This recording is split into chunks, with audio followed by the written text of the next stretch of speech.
Hi, everyone. I'm Lynn Stanley with NASW New Hampshire, and I'm here with Alison Mitchell, who's one of your new chapter board members. Welcome, Alison. Hi, thank to you. New Hampshire and to the NASW New Hampshire chapter board. And one of the things that I always talk about with social workers, about what I love about social workers, that there's so many different opportunities, professional opportunities, and so many different types and kinds of social workers. So can you tell us a little bit about what you do and why you enjoy what you do? Sure, thank you.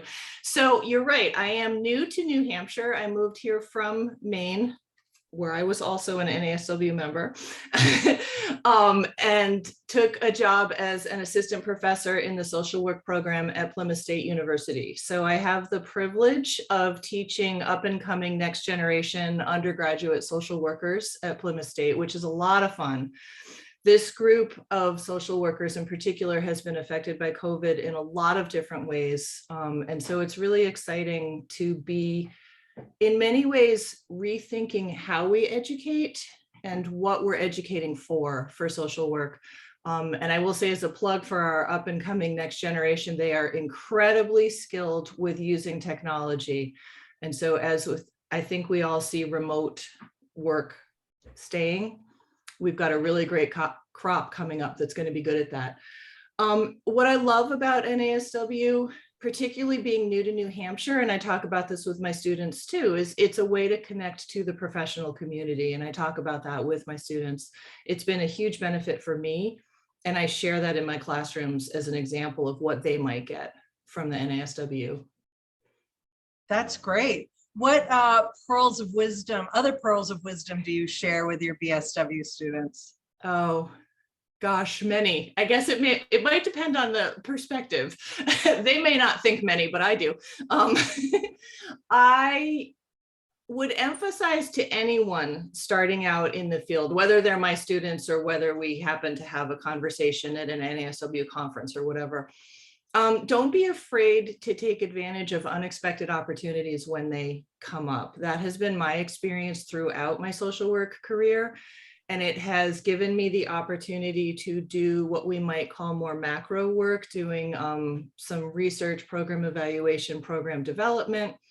I have done some policy advocacy, actually done a lot of policy advocacy, more informally, but it turns out like you don't put down your social work lens. So, and then I also have worked as a mental health practitioner in both a community mental health agency setting and also in private practice.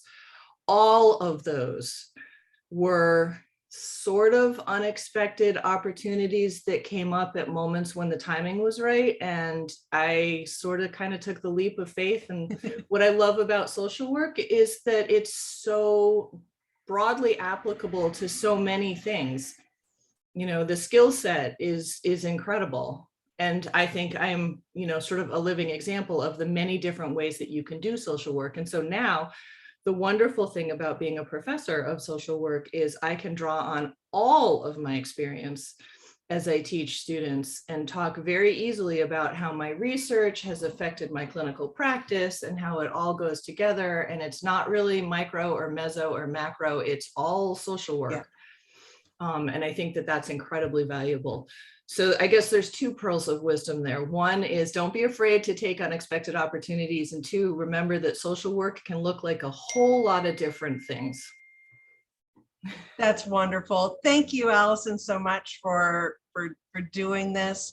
And thank you so much for being a part of not only our chapter, but our board. So thank you. I appreciate the opportunity. All right.